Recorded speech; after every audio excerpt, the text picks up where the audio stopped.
हद में रहकर किसी इंसान को कामयाबी नहीं मिलती।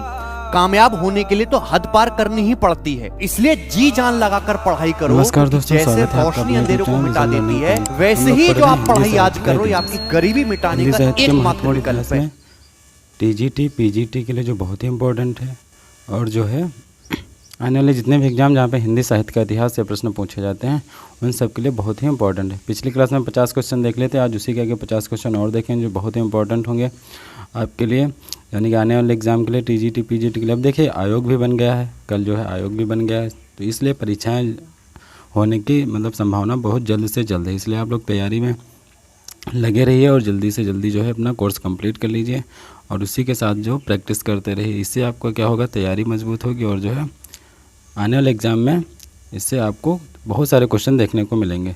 सबसे पहला क्वेश्चन देखते हैं। क्वेश्चन दिया है, हिंदी साहित्य के आरंभिक काल को आचार्य रामचंद्र शुक्ल ने क्या कहा। यानी कि जो आरंभिक काल है उसको आचार्य रामचंद्र शुक्ल ने क्या कहा, ये बताना है। तो आरंभिक काल यानी कि जो आदिकाल है, आरंभिक काल क्या होता है, आदिकाल। आदिकाल को रामचंद्र शुक्ल ने क्या कहा, ये बताना है। तो हो जाएगा वीरगाथा काल। ऑप्शन सी क्या कहा है, वीरगाथा काल। अब देखिए आदिकाल तो हजारी प्रसाद द्विवेदी ने कहा है, ये तो याद ही रहेगा। आदिकाल किसने कहा है, तो हजारी प्रसाद द्विवेदी ने कहा है। चारण काल किसने कहा है, तो जॉर्ज ग्रेयर्सन ने कहा है।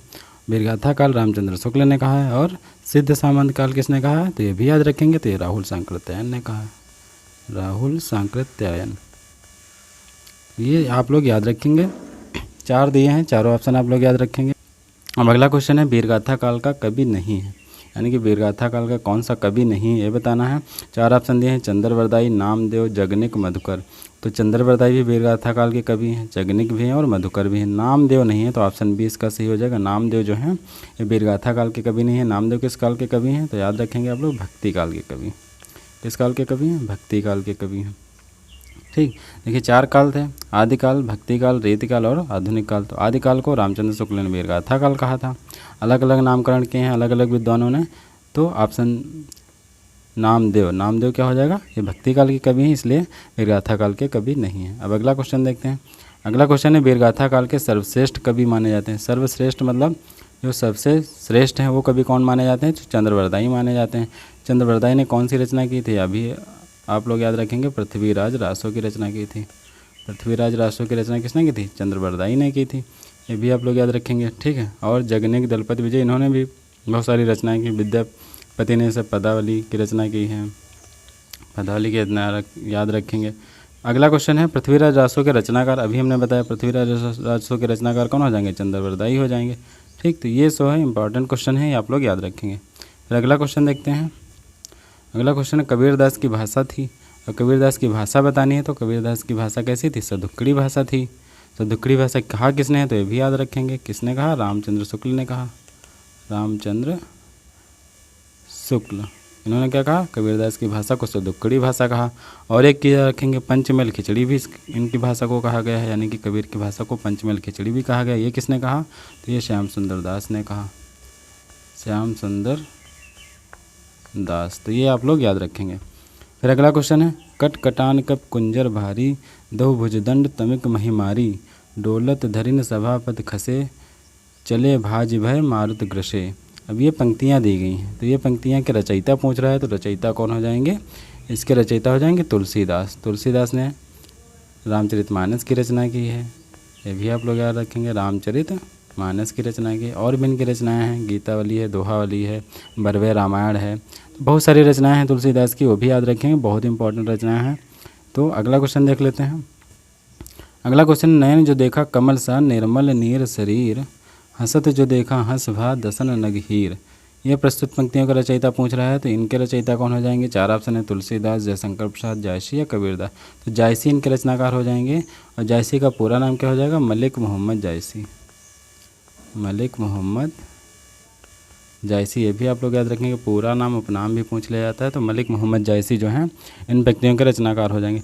देखिए चैनल को अभी तक आपने सब्सक्राइब नहीं किया तो सब्सक्राइब अवश्य कर लें, लोगों को भी शेयर कर दें, जिससे और लोग भी इससे अपनी तैयारी कर सकें। देखिए बहुत इंपॉर्टेंट वीडियो है आपके लिए हम 50 क्वेश्चन डेली लेकर के आते हैं, और भी इंपॉर्टेंट जानकारी लेके आते हैं। पिछले वीडियो पड़े हुए प्लेलिस्ट बनी हुई है, उसको आप लोग जा करके देख लेंगे, और सब्सक्राइब अवश्य कर लें। सब्सक्राइब कर लेंगे तो आपको अगला वीडियो नोटिफिकेशन के माध्यम से जल्द ही मिल जाएगा। बहुत इंपॉर्टेंट क्लासेज हैं। अब देखिए पेट का नोटिफिकेशन भी आ गया, तो पेट की क्लासेज भी स्टार्ट हो जाएंगी। ये सारी चीज़ें आपके लिए ज़रूरी रहेंगी, तो इसलिए चैनल को सब्सक्राइब अवश्य कर लें। फिर अगला क्वेश्चन है शिवा बावनी के रचनाकार। शिवा बावनी के रचनाकार पूछ रहा है, तो शिवा बावनी के रचना कौन हो जाएंगे? भूषण। ठीक, तो याद रखेंगे भूषण हो जाएंगे शिवा बावनी के रचनाकार।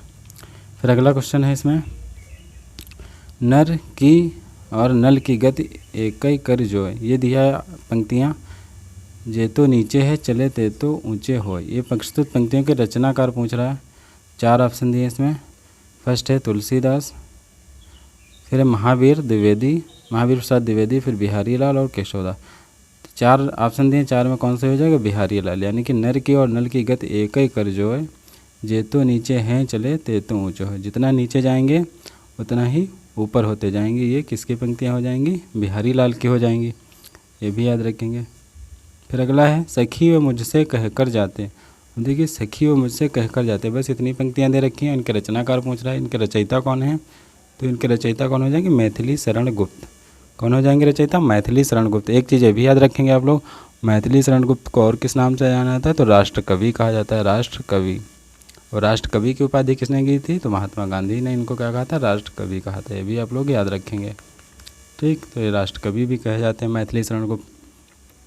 अगला क्वेश्चन है हिंदी कविता को छंदों की परिधि से मुक्त कराने वाले, यानी कि छंदों की परिधि से मुक्त कराने वाले कौन थे? तो सूर्यकांत त्रिपाठी निराला। कौन हो जाएंगे? सूर्यकांत त्रिपाठी निराला। इनको कभी कभी सिर्फ निराला दे करके क्वेश्चन पूछ लेता है। ठीक, तो उपनाम भी याद रखेंगे, सूर्यकांत त्रिपाठी निराला। अगला क्वेश्चन है तितली किसकी रचना है? तो तितली किसकी रचना है ये बताना है। तितली किसकी रचना है? तो तितली 4 ऑप्शन दिए हैं, तो 4 ऑप्शन में जयशंकर प्रसाद, आचार्य रामचंद्र शुक्ल, श्याम सुंदर दास या महावारी प्रसाद द्विवेदी। तो तितली जो है जयशंकर प्रसाद की रचना है। इनकी और भी रचनाएं हैं, कंकाल है, इरावती है। तो इनके जो उपन्यास हैं कंकाल, इरावती, और भी इनकी जो रचनाएं हैं, सारी रचनाएं आप लोग याद रखेंगे। आंसू है, झरना है, ये सब किसकी रचनाएं हैं? जयशंकर प्रसाद की हैं। बहुत इंपॉर्टेंट है, छायावादी कवि हैं, तो जयशंकर प्रसाद के बारे में याद रखेंगे। फिर अतीत के चलचित्र के रचयिता, ये देखिए रेखा चित्र है, तो रेखा चित्र अतीत के चलचित्र के रचयिता कौन है? तो महादेवी वर्मा हो जाएंगी। महादेवी वर्मा ने कई सारे रेखा चित्र लिखे हैं। ठीक है, तो इनके बारे में याद रखेंगे। अतीत के चलचित्र किसका है? महादेवी वर्मा का। फिर अगला क्वेश्चन है पल्लव के रचयिता कौन है? पल्लव रचना जो है इसके रचयिता कौन है? तो पल्लव के रचयिता हो जाएंगे सुमित्रा नंदन पंत। इनको कभी कभी सिर्फ पंत लिख देता है, तो ये भी याद रखेंगे, सुमित्रा नंदन पंत। ठीक, प्रकृति के सुकुमार कवि भी इनको कहा जाता है, ये भी याद रखेंगे, प्रकृति के सुकुमार कवि, सुकुमार कवि। इनका उपनाम भी है पंत, और प्रकृति के सुकुमार कवि के नाम से किसको जाना जाता है? तो सुमित्रा नंदन पंत को जाना जाता है। ये भी इम्पोर्टेंट है, तो याद रखेंगे। फिर अगला है चिंतामणि के रचयिता। अब चिंतामणि के रचयिता तो आप लोग जानते होंगे रामचंद्र शुक्ल हैं। रामचंद्र शुक्ल का जो है चिंतामणि बहुत ही निबंध है एक, तो चिंतामणि किसका हो जाएगा? रामचंद्र शुक्ल का हो जाएगा। फिर है जनमेजय का नागयज्ञ किसकी कृति है? तो जनमेजय का नागयज्ञ किसकी कृति हो जाएगी? 4 ऑप्शन दे रखे हैं, 4 में कौन हो जाएगा? जयशंकर प्रसाद, यानी कि ऑप्शन बी सही हो जाएगा, जयशंकर प्रसाद। तो ये भी याद रखेंगे, जनमेजय का नागयज्ञ। फिर अगला क्वेश्चन है हम दीवानों की क्या हस्ती है, आज यहाँ कल वहाँ चले, मस्ती का आलम साथ चला, हम धूल उड़ाते जहाँ चले। देखिए पंक्तियाँ दी गई हैं, किसकी पंक्तियाँ हैं ये पूछ रहा है। सियाराम शरण गुप्त, भगवती चरण वर्मा, सुभद्रा कुमारी चौहान या रामधारी सिंह दिनकर। तो ये बताना है, भगवती चरण वर्मा की हो जाएंगी। कौन सी पंक्तियाँ याद रखेंगे? हम दीवानों की क्या हस्ती है, आज यहाँ कल वहाँ चले, मस्ती का आलम साथ चला, हम धूल उड़ाते जहाँ चले। बहुत इंपॉर्टेंट पंक्तियाँ हैं। पंक्तियाँ देखिए पेपर में बहुत पूछी जाती हैं। पंक्तियाँ हैं, कथन हैं, परिभाषाएं हैं, ये पूछ ली जाती हैं। किसकी पंक्तियाँ हैं, तो ये जरूर याद रखेंगे। फिर अगला क्वेश्चन, निम्नलिखित में सबसे पहले अपनी आत्मकथा हिंदी में किसने लिखी है? देखिए आत्मकथा तो बहुत से लोगों ने लिखी, लेकिन हिंदी में किसने लिखी ये बताना है। तो सबसे पहले हिंदी में किसने लिखी? तो राजेंद्र प्रसाद ने लिखी अपनी आत्मकथा हिंदी में। तो इंपॉर्टेंट क्वेश्चन है, हिंदी में पूछ ले किसने सबसे पहले लिखा? तो राजेंद्र प्रसाद ने लिखा। अगला क्वेश्चन है अबला जीवन हाय तुम्हारी यही कहानी। अबला जीवन हाय तुम्हारी यही कहानी, आंचल में है दूध आँखों में है पानी। ये काव्य पंक्तियाँ हैं, तो किसकी हो जाएंगी? यशोधरा की हो जाएंगी। ठीक, यशोधरा की काव्य पंक्तियाँ हो जाएंगी, अबला जीवन हाय तुम्हारी यही कहानी। ठीक, बहुत इंपॉर्टेंट है। यशोधरा काव्य है, इसके रचनाकार इसमें नहीं दे रखा है, यानी कि ये काव्य दिया है, अगर रचनाकार पूछेंगे तो आंसर बदल जाएगा। ठीक, तो याद रखेंगे यशोधरा की पंक्तियाँ हैं, अबला जीवन हाय तुम्हारी यही कहानी। फिर अगला है, हिमालय के आंगन में उसे प्रथम किरणों का देह उपहार, उषा नेहा से अभिवादन किया और पहनाया हीरे का हार। ये भी पंक्तियाँ हैं, पंक्तियाँ बहुत इंपॉर्टेंट हैं, बहुत पूछी जाती हैं। तो ये पंक्तियाँ किसकी हो जाएंगी? प्रस्तुत पंक्तियों के रचयिता पूछ रहा है, तो ये जयशंकर प्रसाद की हो जाएंगी। किसकी हो जाएंगी? जयशंकर प्रसाद की। ठीक, फिर आंचलिक रचनाएं किससे संबंधित हैं? किससे संबंधित यानी कि जो आंचलिक रचनाएं होती हैं वो किससे संबंधित होती है ये बताना है। तो याद रखेंगे आंचलिक रचनाएं जो किससे संबंधित होती है? क्षेत्र विशेष से, यानी कि जिस क्षेत्र विशेष की रचनाएं होती हैं, जो क्षेत्र में रची जाती हैं, उनको हम आंचलिक रचनाएं कहते हैं। तो याद रखेंगे क्षेत्र विशेष से संबंधित होती हैं। अब अगला क्वेश्चन देखते हैं। अगला क्वेश्चन है, निर्गुण भक्ति काव्य का प्रमुख कवि। अब देखिए, भक्ति जैसे निर्गुण भक्ति थी, सगुण भक्ति थी। ठीक, निर्गुण काव्य धारा एक थी, सगुण काव्य धारा थी। ठीक, तो याद रखेंगे इसमें निर्गुण भक्ति का पूछ रहा है कौन कवि हैं, तो निर्गुण भक्ति के सबसे प्रमुख कवि कौन हो जाएंगे? कबीरदास हो जाएंगे। कबीरदास जो है निर्गुण भक्ति पे विश्वास करते थे, निराकार भक्ति करते थे। ठीक, और सगुण भक्ति के, निर्गुण भक्ति है, सगुण भक्ति, तो ये अलग अलग पूछ लिया जाता है। तो याद रखेंगे निर्गुण भक्ति के पूछा जाएगा तो कबीरदास हो जाएंगे। ऐसे राम भक्ति शाखा, कृष्ण भक्ति शाखा, अलग अलग कवि होते हैं, सबके बारे में बताएंगे। हम थ्योरी की क्लासेज स्टार्ट करने वाले हैं जल्दी से, सारी जो हैं उसमें चीज़ें बताई जाएंगी। फिर अगला है, श्रद्धा किस कृत की नायिका है? श्रद्धा किस कृत की नायिका हो जाएगी? कामायनी की नायिका हो जाएगी। याद रखेंगे श्रद्धा किस कृत की नायिका है? कामायनी। अब पूछ ले कामायनी किसने लिखा? तो याद रखेंगे जयशंकर प्रसाद। कामायनी के रचनाकार कौन है? तो जयशंकर प्रसाद हैं। तो ये भी याद रखेंगे जयशंकर प्रसाद। ठीक, फिर अगला क्वेश्चन देखते हैं। अगला क्वेश्चन है, तरुवर फल नहीं खाते सरवर पिया ही न पान। यानी कि तरुवर फल नहीं खाता है, जो वृक्ष होता है स्वयं फल नहीं खाता है। सरवर जो तालाब या सरोवर होता है वो खुद ही पानी नहीं पी लेता है। इन पंक्तियों के रचयिता बताना है तो रहीम दास हो जाएंगे। रहीम दास की रचना याद रखेंगे, रहीम सतसई। रहीम सतसई। अब सतसई किसको कहते हैं? जिसमें 700 दोहे हों या 700 से अधिक हों। तो इनके में रहीम सतसई में कहीं कहीं 713 ऑप्शन मिलेगा, कहीं कहीं 719 मिल जाएगा। तो याद रखेंगे रहीम सतसई के रचनाकार रहीम जी हैं, और ये पंक्तियों की भी रचनाकार कौन है? रहीम जी। फिर तरज तनुजा तट तमाल तरुवर बहु छाए, यहाँ पे बहु छूट गया है। इनके रचनाकार कौन है? तो ये बताना है। तो ये हो जाएगा भारतेंदु हरिश्चंद्र। कहीं कहीं इसमें देख लिए तरज तनुजा तट तमाल, ये अलंकार के रूप में भी पूछा जाता है। तो अलंकार के रूप में पूछा जाएगा तो प्रथम अक्षर की आवृत्ति बार बार हो रही, तो अनुप्रास अलंकार हो जाएगा। ये भी याद रखेंगे। ठीक, फिर अगला है, बुंदेलो हर बोलों के मुँह हमने कहीं सुनी कहानी थी, खूब लड़ी मर्दानी वहाँ तो झांसी वाली रानी थी। इन पंक्तियों के रचनाकार, तो पंक्तियों के रचनाकार कौन हो जाएंगे? सुभद्रा कुमारी चौहान। ठीक, इन्होंने झांसी की रानी के बारे में पंक्तियाँ लिखी हैं, तो सुभद्रा कुमारी चौहान जो है इन पंक्तियों की रचनाकार हो जाएंगी। अगला क्वेश्चन है, मुझे तोड़ लेना वन माली, उस पथ पर तुम देना फेंक, मात्र भूमि पर शीश चढ़ाने, जिस पथ जाएं बीरने। यानी कि पुष्प की अभिलाषा, माखनलाल चतुर्वेदी की रचना है पुष्प की अभिलाषा। उसी की पंक्तियाँ हैं कविता की, पुष्प की अभिलाषा की। बहुत इंपॉर्टेंट है पुष्प की अभिलाषा। ठीक, ये हो जाएगी काव्य कविता पुष्प की अभिलाषा। इस कविता में ये पंक्तियाँ दी गई हैं, यानी कि पुष्प की अभिलाषा क्या है? मुझे तोड़ लेना वन माली, उस पथ पर तुम देना फेंक, जिस पथ पर शीश चढ़ाने जाएं बीरने। यानी कि ऐसे पथ पर मुझे फेंक दीजिए जहाँ पे वीर जो है बहुत सारे अपना शीश चढ़ाने जा रहे हों, अपना मतलब बलिदान देने जा रहा हूँ, उस पथ पर मुझे फेंक देना। फिर अगला क्वेश्चन, अगला क्वेश्चन है, दरवाजे से चंडाल गढ़ी की तरफ नज़र दौड़ाने पर एक अद्भुत दृश्य दिखाई देता था।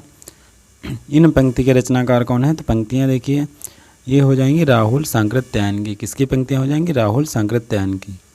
फिर अगला है, भूषण की कविता का प्रधान स्वर। यानी जो कवि भूषण हैं इनकी कविता का प्रधान स्वर पूछ रहा है, तो व्यंग्यात्मक, प्रशस्ति परक या श्रृंगारिक या कारुणिक। तो यहाँ पे हो जाएगा प्रशस्ति परक।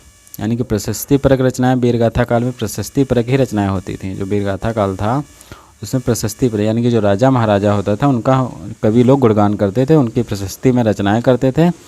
तो प्रशस्ति परक रचनाएं जो है, यानी कि प्रधान रस क्या हो जाएगा? प्रशस्ति परक हो जाएगा। फिर अगला देखते हैं, अपभ्रंश में कृष्ण काव्य के प्रणेता। यानी कि अपभ्रंश में कृष्ण काव्य के प्रणेता कौन है? तो पुष्पदंत हो जाएंगे। कौन हो जाएंगे? पुष्पदंत। ठीक, प्रथम सूफी प्रेमाख्यान काव्य के रचयिता कौन है? यानी कि प्रथम सूफी प्रेमाख्यान किसने लिखा? तो मुल्ला दाऊद ने लिखा था। कौन याद रखेंगे? मुल्ला दाऊद। प्रथम सूफी प्रेमाख्यान काव्य के रचयिता हो जाएंगे मुल्ला दाऊद। फिर अगला है छायावाद के प्रवर्तक का नाम बताना है। तो छायावाद के प्रवर्तक कौन हो जाएंगे? जयशंकर प्रसाद हो जाएंगे। बहुत इंपॉर्टेंट है छायावाद के प्रवर्तक जयशंकर प्रसाद। ठीक, छायावाद के जो हैं प्रवर्तक यानी कि इन्हीं से जो है छायावाद की उत्पत्ति मानी जाती है। फिर अगला है प्रगतिवाद उपयोगितावाद का दूसरा नाम है। यह कथन किसका है? यानी कि ये किसने कहा कि प्रगतिवाद जो है वो उपयोगितावाद का दूसरा नाम है? तो हो जाएगा नंद दुलारे वाजपेयी। क्या याद रखेंगे? नंद दुलारे वाजपेयी। ठीक, फिर है प्रेमचंद के अधूरे उपन्यास का नाम बता दीजिए। यानी कि ऐसा कौन सा उपन्यास था जो अधूरा था प्रेमचंद का? तो गबन, रंगभूमि, मंगलसूत्र, सेवा सदन, चारों ऑप्शन जो हैं प्रेमचंद के उपन्यास हैं, लेकिन इसमें अधूरा कौन सा था? तो मंगलसूत्र जो है अधूरा था, यानी कि अपूर्ण उपन्यास था। तो याद रखेंगे मंगलसूत्र। अब देखिए जितने भी उपन्यास हैं प्रेमचंद के और जो भी उपन्यास है जो प्रमुख उपन्यास है उनके पात्र भी पूछ लेता है, तो पात्र भी आप लोग याद रखेंगे। उसके लिए हम एक वीडियो बनाएंगे, उसमें जो है आपको सारे पात्र याद हो जाएंगे। जितने भी प्रमुख उपन्यास हैं उन सबके पात्र जो हैं उसमें बताए जाएंगे। चैनल को सब्सक्राइब अवश्य कर लें अभी तक अगर आपने नहीं किया, और लोगों को भी शेयर कर दें। फिर अगला क्वेश्चन है रामधारी सिंह दिनकर को भारतीय ज्ञानपीठ पुरस्कार प्राप्त हुआ था। कि रामधारी सिंह दिनकर को ज्ञानपीठ पुरस्कार प्राप्त हुआ था तो किस रचना के लिए प्राप्त हुआ था ये बताना है। तो उर्वशी, यानी कि जो उर्वशी रचना इनकी है उस पर जो है इनको ज्ञानपीठ पुरस्कार प्राप्त हुआ था। उर्वशी एक रचना जयशंकर प्रसाद की भी है, तो वो भी याद रखेंगे। लेकिन ये जो उर्वशी रचना है ये काव्य संग्रह है, याद रखें। जब भी काव्य संग्रह के बारे में पूछ ले तो रचना किसकी हो जाएगी? रामधारी सिंह दिनकर की हो जाएगी। इस पर इनको ज्ञानपीठ पुरस्कार प्राप्त हुआ था। अब अगला क्वेश्चन है हिंदी साहित्य के इतिहास के सर्वप्रथम लेखक। हिंदी साहित्य का जो इतिहास है इसके सर्वप्रथम लेखक कौन हैं ये बताना है। तो गारसा दत्तासी, गारसा दत्तासी ने सर्वप्रथम जो है हिंदी साहित्य का इतिहास लिखा था। ठीक, फ्रेंच मतलब इसके बाद जॉर्ज ग्रियर्सन ने लिखा, उसके बाद शिव सेंगर ने लिखा, उसके बाद कई सारे लिखेंगे। सबसे पहले किसने लिखा? तो गारसा दत्तासी ने लिखा। ठीक, फिर अगला है पद्मावत किस रचना है? तो पद्मावत जायसी की रचना है। जायसी यानी कि मलिक मोहम्मद जायसी, मलिक मोहम्मद जायसी हम बता चुके हैं। इनका पूरा नाम भी याद रखेंगे, मलिक मोहम्मद जायसी। फिर अगला है बैताल पचीसी के रचनाकार कौन है? बैताल पचीसी के रचनाकार हो जाएंगे सूरत मिश्र। फिर अगला सुहाग के नूपुर के रचयिता कौन है? सुहाग के नूपुर हो जाएगा अमृतलाल नागर। ये बहुत इंपॉर्टेंट है, ये पूछा भी जा चुका है पिछले एग्जाम में। अमृतलाल नागर, ये जितने भी क्वेश्चन हैं बहुत ही इंपॉर्टेंट हैं। फिर है ये तो रिपीट हो गया क्वेश्चन। फिर अगला संस्कृत के 4 अध्याय किसकी रचना है? तो रामधारी सिंह दिनकर की रचना हो जाएगी संस्कृति के 4 अध्याय। फिर अगला है अशोक के फूल काव्य संग्रह के रचनाकार। अशोक के फूल किसकी रचना हो जाएगी? ये जो है हजारी प्रसाद द्विवेदी की रचना है।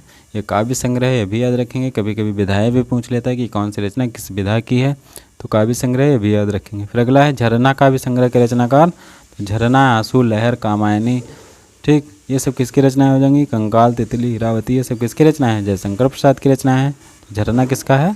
ये काव्य संग्रह है जयशंकर प्रसाद का।